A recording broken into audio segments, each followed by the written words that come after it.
mapagsaluhan ang kaligtasan, handog ng Diyos sa tanan.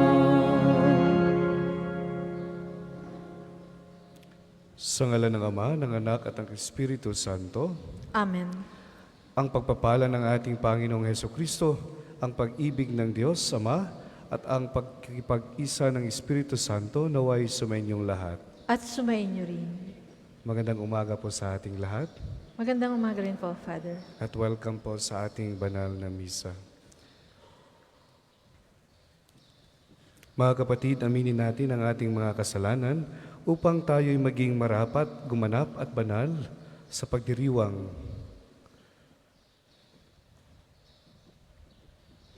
Inaamin ko sa makapangyarihang Diyos at sa inyong mga kapatid na lubha akong nagkasala sa isip, sa salita at sa gawa at sa aking pagkukulang. Kaya isinasamo ko sa mahal na Birheng Maria, sa lahat ng mga anghel at mga banal, at sa inyong mga kapatid na ako'y panalangin sa Panginoong ating Diyos. Kawan tayo ng makapangyarihang Diyos, patawarin tayo sa ating mga kasalanan at patubayan tayo sa buhay na walang hanggan. Amen.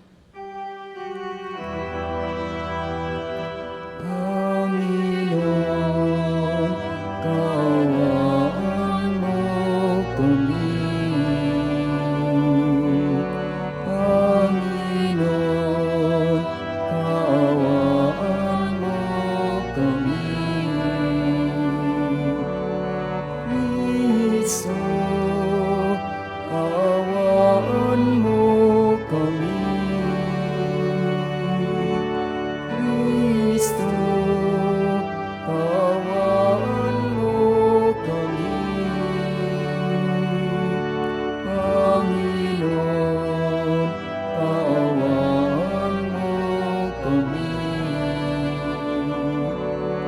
Panginoon, kaawaan mo kami.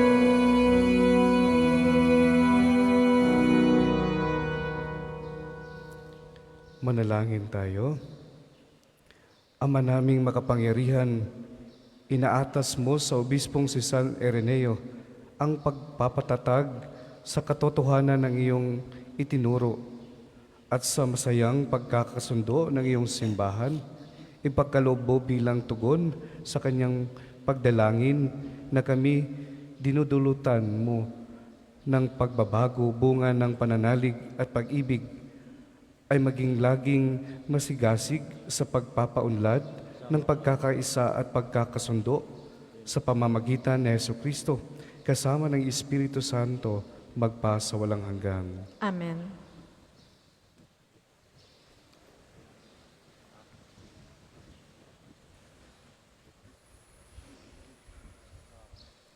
Pagbasa mula sa ikalawang aklat ng mga hari. Nang ikasampung araw, ng ikasampung buwan, ng ikasyam na taon ng paghahari ni Sedekias, tinipon ni Nabucodonosor ang buo niyang hukbo. Kinubkob nila ang Jerusalem at pinaligiran ang mga bantayan. Ang pagkubkob nila ay tumagal ng may 2 taon. Nang ikasyam na araw ng ikaapat na buwan ng pagkubkob sa Jerusalem, umabot na sa sukdulan ang taggutom sa buong lungsod.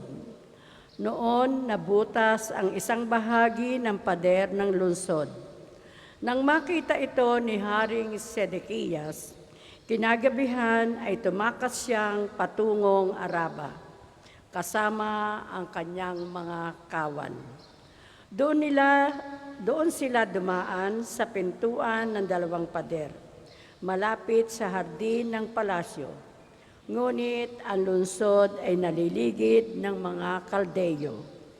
Tinugi sila ng mga ito at inabutan sa kapatagan ng Jericho. Kaya nagkanya-kanyang takas ang kanyang mga tauhan. Nabihag si Sedekias at iniharap sa hari ng Babylonia na nasa Ribla at doon siya hinatulan. Pinatay nila sa harapan ni Sedekias ang mga anak nito. Dinukit ang mga mata at gapos ng tanikalang dinala sa Babylonia.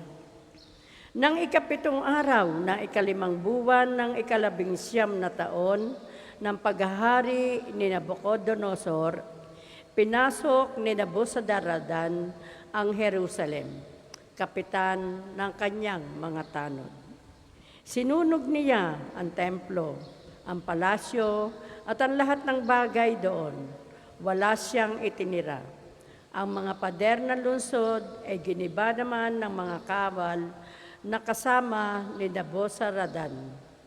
Dinala niyang bihag ang natitira pang Israelita, pati ang sumuko sa hari ng Babylonia.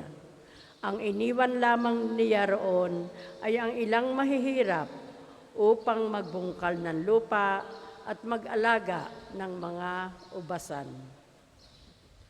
Ang salita ng Diyos. Salamat sa Diyos. Salmong tugunan. Kung ika'y aking limutin, wala na akong aawitin. Kung ika'y aking limutin, wala na akong aawitin. Sa pangpang ng mga ilog nitong bansang Babylonia, kami rooy nakaupong tumatangis sa tuwinang ang iniwan naming Siyon ay aming maalaala sa sanga ng mga kahoy, sa tabi ng ilog nila. Isinabi namin doon, yaong dala naming lira. Kung ika'y aking limutin, wala na akong aawitin.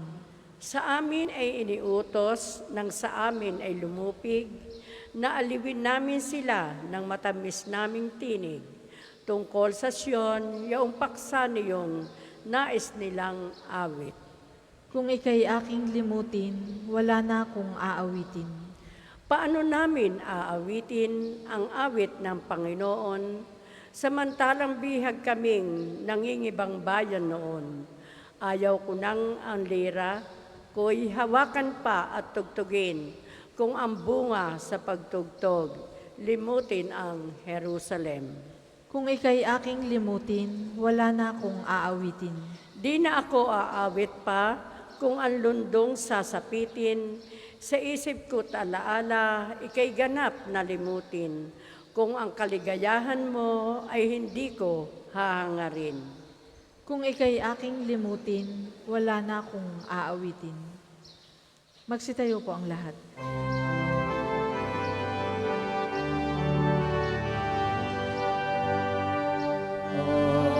Alleluia,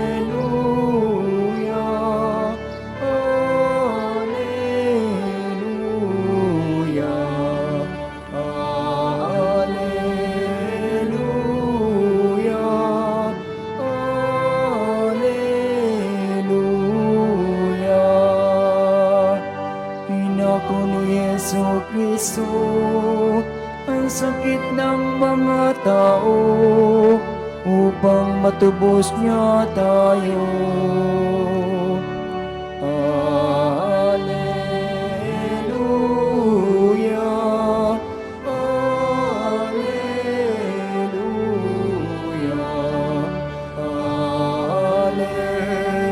alleluia, alleluia.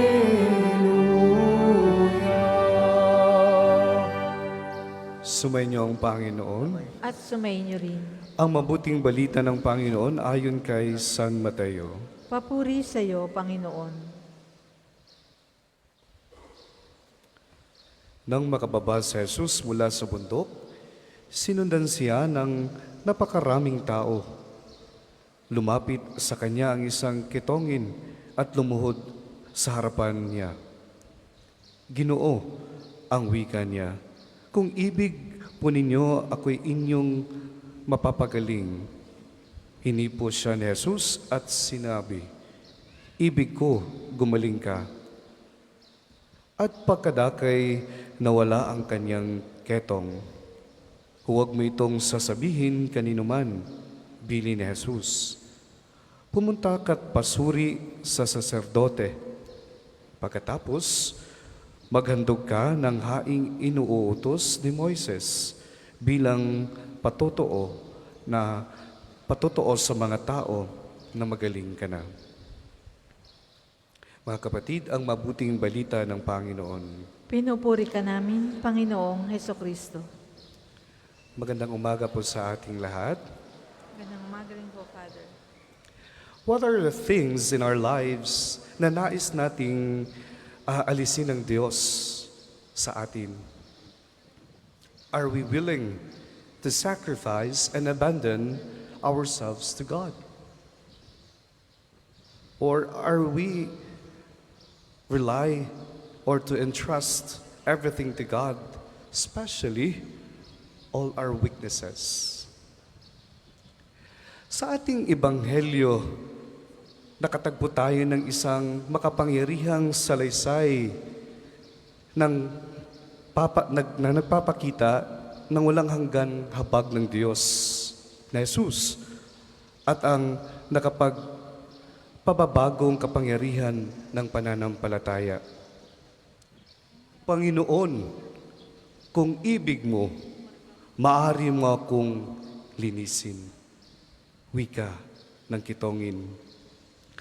Ang maikli, ngunit malalim na pakikipag-ugnayan ni Jesus at ng Kitongin ay nag-alok ng malalim na mga aral para sa ating espiritual na paglalakbay. Ang paglapit ng Kitongin kay Jesus ay isang gawa ng malalim na katapangan. Noong unang panahon, mga kapatid, umiiwas ang mga tao sa Kitongin or yung mga lepers. Lepers were ostracized, were abandoned, and pinandidirian. Gayunpaman, sa kabila ng stigma at takot na bumabalot sa kalagayan ng Kitongin, naglakas loob siyang lumapit kay Jesus. Ang kanyang kilos ay nagpapakita lamang ng kanyang katapangan, pananampalataya at pagpakumbaba sa sarili. Ang lahat ng ito'y nag-aanyaya sa atin na pagnilayan ng ating sariling buhay.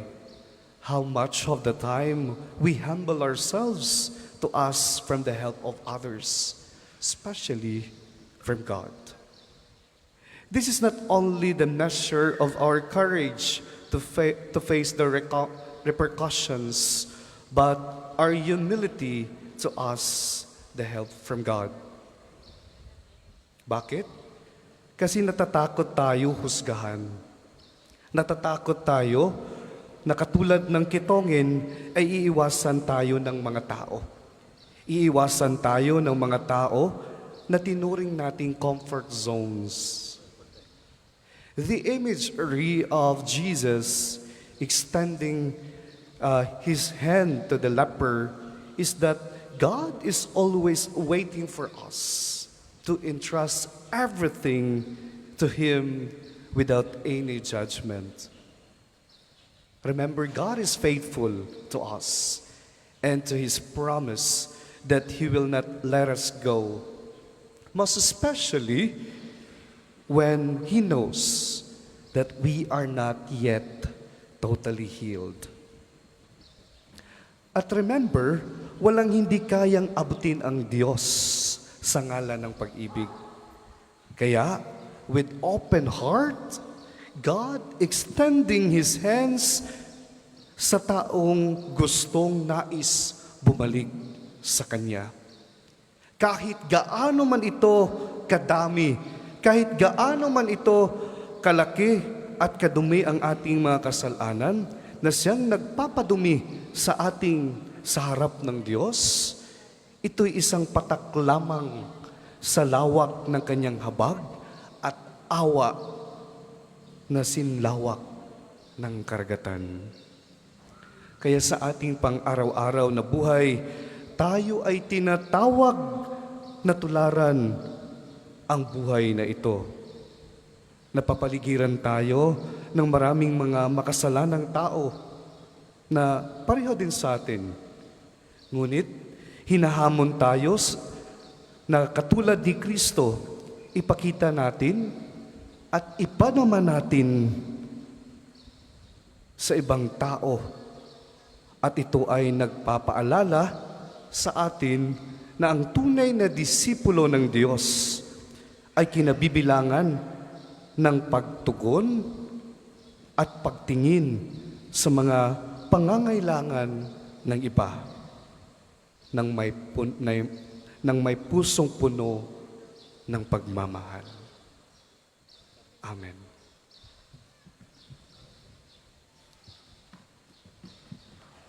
Para po sa mga maghahandog ng sobre, pakihulog na lamang po sa buslo.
Magsitayo po ang lahat.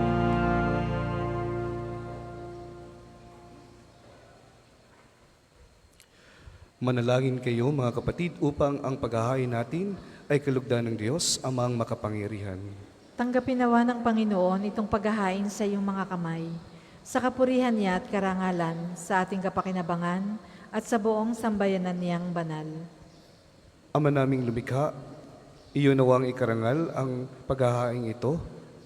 Ngayong ipinagdiriwang ang pagsilang sa langit ni San Ireneo, dulutan nawa kami nito ng pag-ibig sa katotohanan upang mapanghawakan naming buong buo ang pananalig ng simbahan at mapanindigan namin ang kaisahan sa pamamagitan ni Jesucristo kasama ng Espiritu Santo magpasawalang hanggan. Amen. Sumainyo ang Panginoon. At sumainyo rin. Itaas sa Diyos ang inyong puso at diwa. Itinaas na namin sa Panginoon. Pasalamatan natin ang Panginoong ating Diyos. Marapat na siya ay pasalamatan. Ama naming makapangyarihan, tunay ngang marapat na ikaw ay aming pasalamatan. Ngayong aming kagalakan na si San Ireneo ay parangalan. Sa ikapanalig naming may panindigan na ikaw ay paahayag kahit siya'y mamatay, sapagkat minarapat mong kanyang matularan ang iyong anak na naghain ng sariling buhay, tulad ng naganap sa iyong anak ang dugo ng mga martir at ay dumanak, hindi dahil sa katatagan likas, kundi dahil sa iyong bigay na lakas. Kaya kaisa ng mga anghel na nagsisiawit ng papuri sa iyo nang walang humpay sa kalangitan, kami nagbubunyi sa iyong kadakilaan.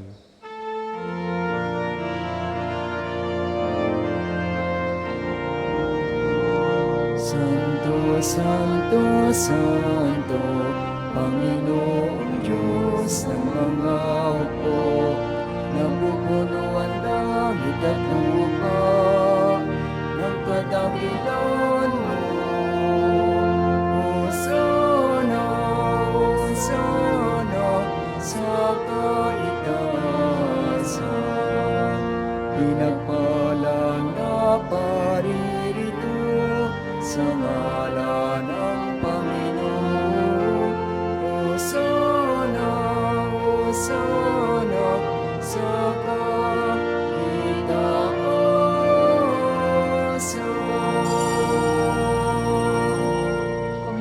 kayang lumuhod, manatili pong nakatayo ng may paggalang. Ama naming banal, ikaw ang bukal ng tanang kabanalan. Kaya't sa pamamagitan ng iyong Espiritu, gawin mong banal ang kaloob na ito upang para sa amin maging katawan at dugo ng aming Panginoong Heso Kristo. Bago niya pinagtiis ang kusang loob na maging handog, hinawakan niya ang tinapay, pinasalamatan kanya, pinaghati-hati niya iyon, inabot sa kanyang mga alagad at sinabi, "Tanggapin ninyong lahat ito at kanin. Ito ang aking katawan na inahandog para sa inyo."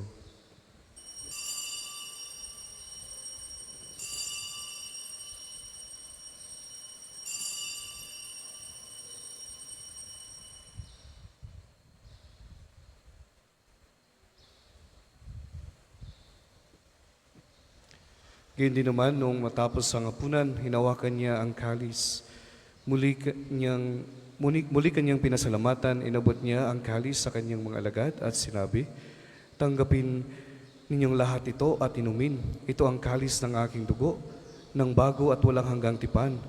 Ang aking dugo na ibubuhos para sa inyo at para sa lahat sa kapagpapatawad ng mga kasalanan. Gawin ninyo ito sa pag-aalaala sa akin."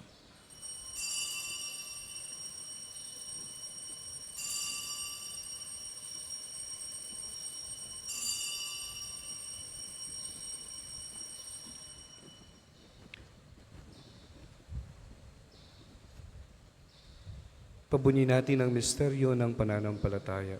Si Kristo'y namatay, si Kristo ay nabuhay, si Kristo'y babalik sa wakas ng panahon. Ama, ginagawa namin ngayon ang pag-alaala sa pagkamatay at muling pagkabuhay ng iyong anak. Kaya't inaalay namin sa iyo ang tinapay at na nagbibigay buhay at ang kalis na nagkakaloob ng kaligtasan. Kami nagpapasalamat dahil kami iyong minarapat na tumayo sa harap mo para maglingkod sa iyo. Isinamo namin kaming magsalo-salo sa katawan at dugo ni Kristo ay mabuklod sa pagkakaisa sa pamamagitan ng Espiritu Santo. Amalingapin mo ang iyong simbahan laganap sa buong daigdig. Puspusin mo kami sa pag-ibig kaisa ni Francisco na aming Papa, ni Gilbert na aming Arsobispo at ng Tanang Kaparian. Alalahanin mo rin ang mga kapatid naming nahimlay nang may pag-asang sila'y muling mabubuhay. Gayon din ang lahat ng mga pumanaw. Kaawaan mo sila at patuloyin sa iyong kaliwanagan. Kaawaan mo at pagindapatin kaming lahat na magkasalo sa iyong buhay na walang wakas. Kaisa ng mahal na Birheng Maria, na ina ng Diyos, si San Jose ng kanyang kalinis-linisang esposo, kaisa ng mga apostol at ng lahat ng mga banal na namuhay dito sa daigdig ng kalugod-lugod sa iyo. May pagdiwang nawa namin ang pagpupuri sa ikararangal mo sa pamamagitan ng iyong anak na aming Panginoong Heso Kristo. Sa pamamagitan ni Kristo kasama niya at sa Kanya, ang lahat ng parangal at papuri ay sa iyo, Diyos Amang makapangyarihan, kasama ng Espiritu Santo, magpasa walang hanggan. Amen, amen, amen.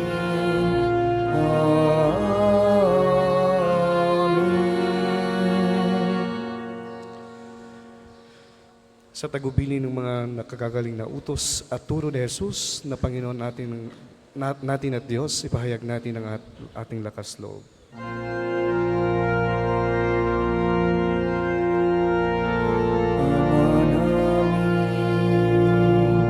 Sumasalangit ka, sambahin ang ngalan mo, mapasamin ang kaharian mo, sundin ang loob mo, dito sa lupa para ng sa langit. Bigyan mo kami ngayon ng aming kakanin sa araw-araw. At patawarin mo kami sa aming mga sala, para ng pagpapatawad namin sa nagkakasala sa amin.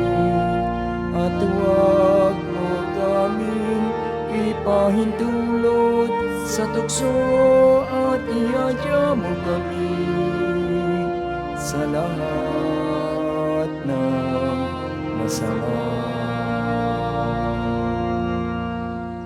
Hinihiling namin kami iadya sa lahat ng masama, pagkalooban ng kapayapaan araw-araw, iligtas sa kasalanan at ilayo sa lahat ng kapahamakan. Samantalang aming pinaninibikan ang dakilang araw ng pagpapahayag ng tagapagligtas naming si Hesu Kristo. Sapagkat iyo ang kaharian at ang kapangyarihan at ang kapurihan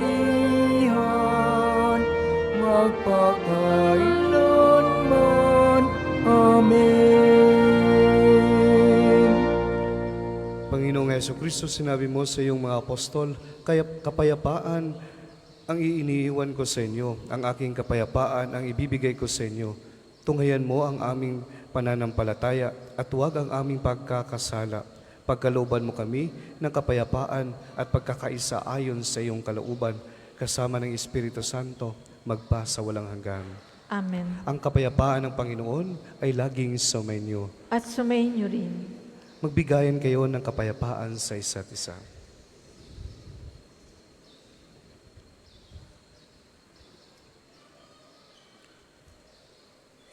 Kordero ng Diyos na nag-aalis ng mga kasalanan ng sanlibutan, maawa ka sa amin.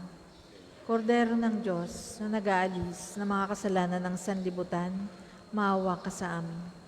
Kordero ng Diyos na nag-aalis ng mga kasalanan ng sanlibutan, ipagkaloob mo sa amin ang kapayapaan. Kung hindi po kayang lumuhod, manatili pong nakatayo ng may paggalang.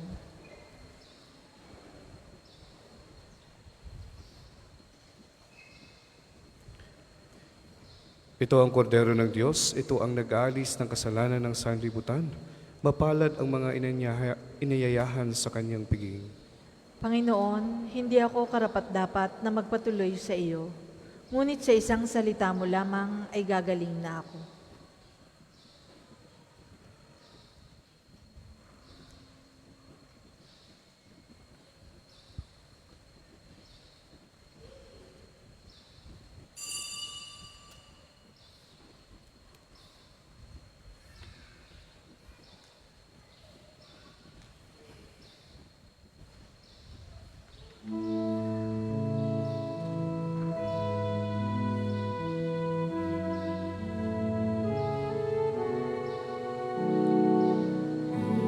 Jesus,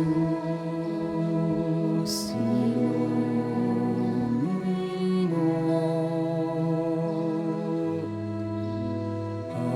aking sugatang puso ng aking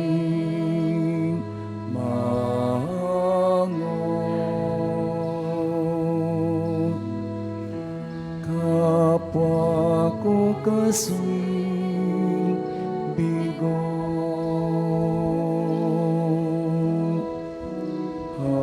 hapis at pait, iyong matamisin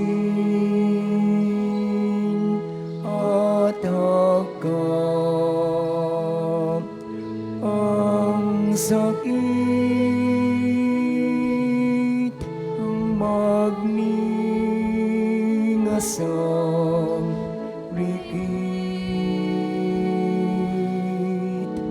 O Jesus, sinumin mo aking sugatang puso ng aking mahangot. Kapwa ko kasing bigo,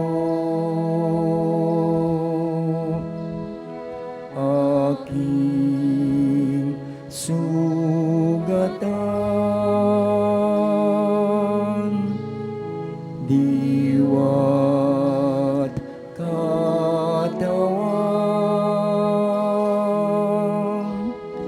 ay gawing daan ng iyong kaligtasan.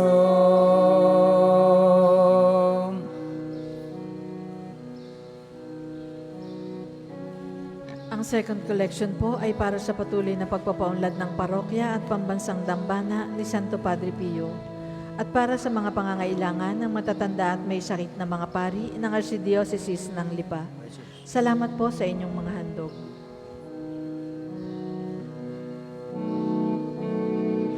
O Jesus, ilumin mo aking sugatang puso ng aking mahangot. Kapwa ko kasing bigo,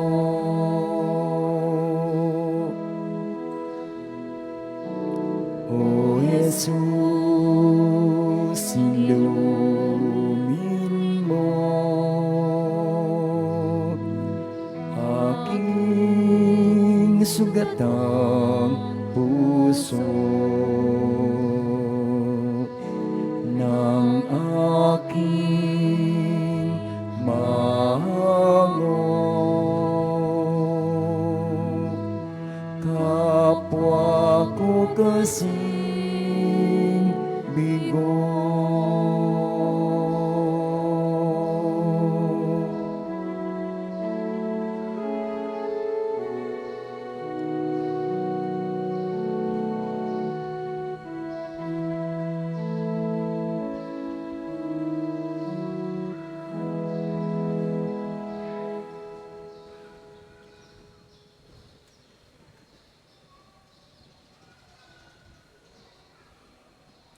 Tayo po ay magsitayo.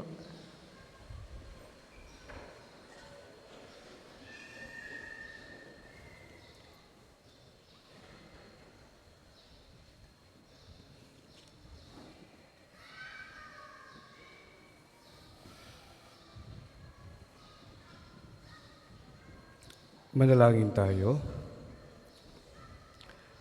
Ama naming mapagmahal, sa aming pagsasalo sa banal na pakikinabang, ipagkaloob mong madagdagan ang aming pananalig na taglay upang ang nagtampok sa obispong si San Ireneo hanggang kamatayan ay aming totohanang masundan sa ikapagpapatawad ng aming mga kasalanan. Iniluluhog namin ito sa pamamagitan ni Jesucristo kasama ng Espiritu Santo magpasa walang hanggang. Amen. Panalangin ng pagtitiwala kay Santo Padre Pio. Tayo pong lahat. Padre Pio, taga Pietrelcina, mongheng banal, pintakasing santo ng milenyong kasalukuyan. Gabay namin sa pagtahak sa landasing makalangit, takbuhan sa pangangailangan, huwara ng pagtitiis. Sa iyo namin inilalapit aming mga kagipitan. Sa iyo po ibinibilin kalusugan at kabuhayan.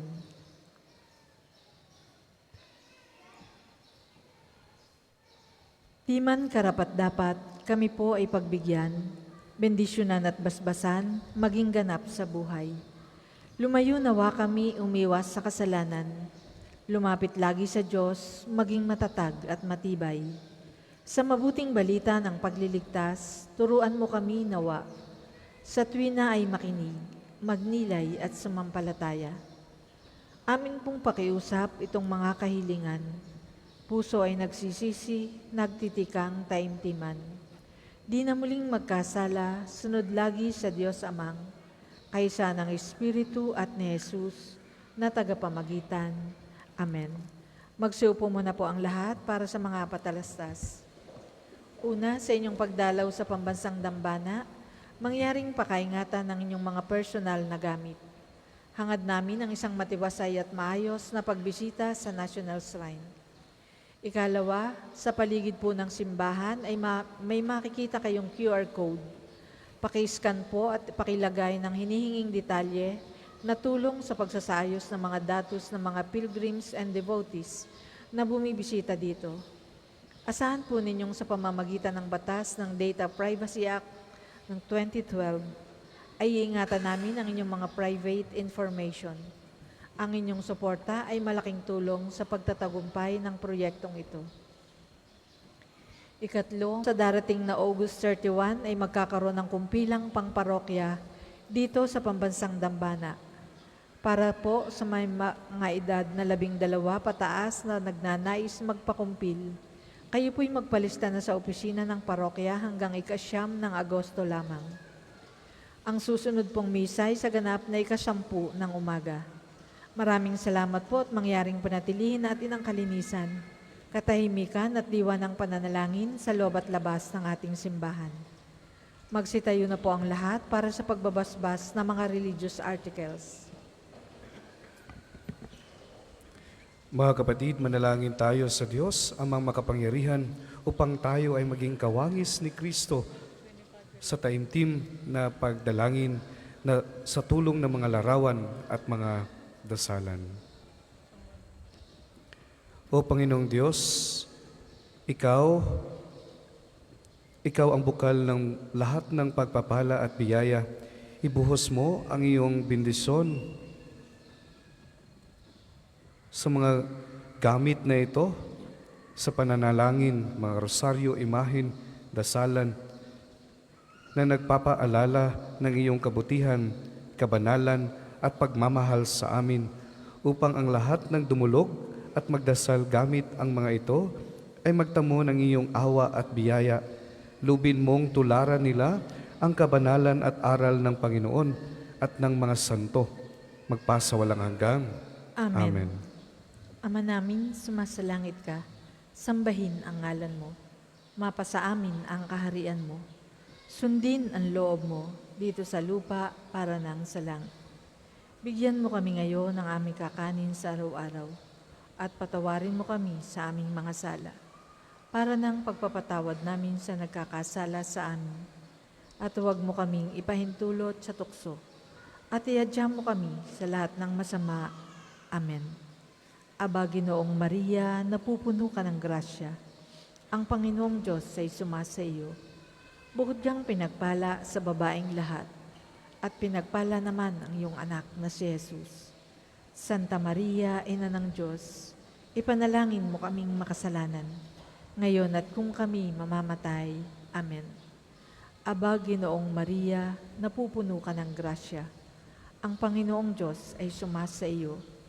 Bukod diyang pinagpala sa babaeng lahat, at pinagpala naman ang iyong anak na si Jesus. Santa Maria, Ina ng Diyos, ipanalangin mo kaming makasalanan, ngayon at kung kami mamamatay. Amen. Luwalhati sa Ama at sa Anak at sa Espiritu Santo, kapara noong una, ngayon at magpasawalang hanggan. Amen. Luwalhati sa Ama at sa Anak at sa Espiritu Santo, kapara noong unang-una, ngayon at magpasawalang hanggan. Amen.